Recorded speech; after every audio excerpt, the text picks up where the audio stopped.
here to talk about something that's really important today, and that is when and why to replace your gas-permeable lenses and your ortho-k retainers. The short answer, replace them at least every year to keep your eyes as healthy and happy as possible. And so, just a quick rundown of some of the major reasons. Scratches and scuffs happen.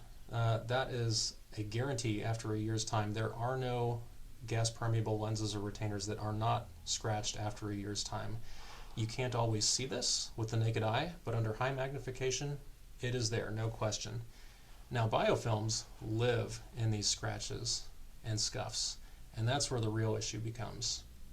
So most of us think about bacteria like this, free-floating specks, and that they're easily wiped out by disinfecting solution and cleaning. In reality, this is a biofilm, and so this is where bacteria lay down a fort of sugars and slime and sludge that protect them. And so imagine all of the scratches and scuffs in your lenses and retainers filled with this. The consequence there is that, yes, it's an infection risk like a lot of people would guess, but even possibly more important than that, low-grade chronic inflammation is your body's response to being exposed to this day after day, hour after hour. And so this will make eyes more dry over time. This will make eyes less comfortable, less tolerant of lens wear over time, and that actually is more likely the bigger problem for most people than infection. So warping is another factor. These are two lenses that are exactly the same parameters, or I should say they were ordered as exactly the same parameters on the same eye. You can tell a big difference here even if you don't look at lenses on a regular basis.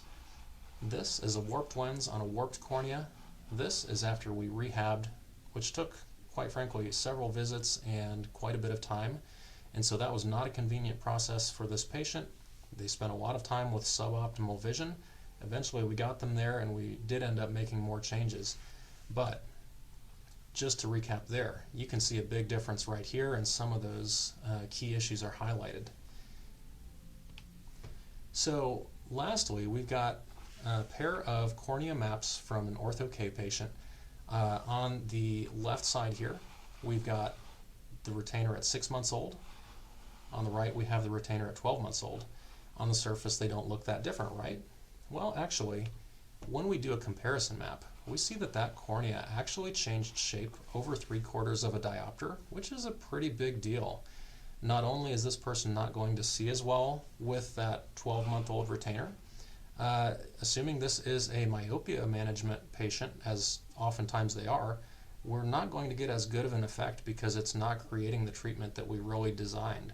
And so this eye is definitely due for a new retainer, and that difference is not uncommon to see at that 12-month mark. And so I hope this makes sense. Please let me know if you have any questions. But in short, to keep your eyes as happy and healthy as possible, we really want you changing your gas-permeable lenses and retainers at least once a year, and in rare cases we may have to do more frequently than that. Thank you.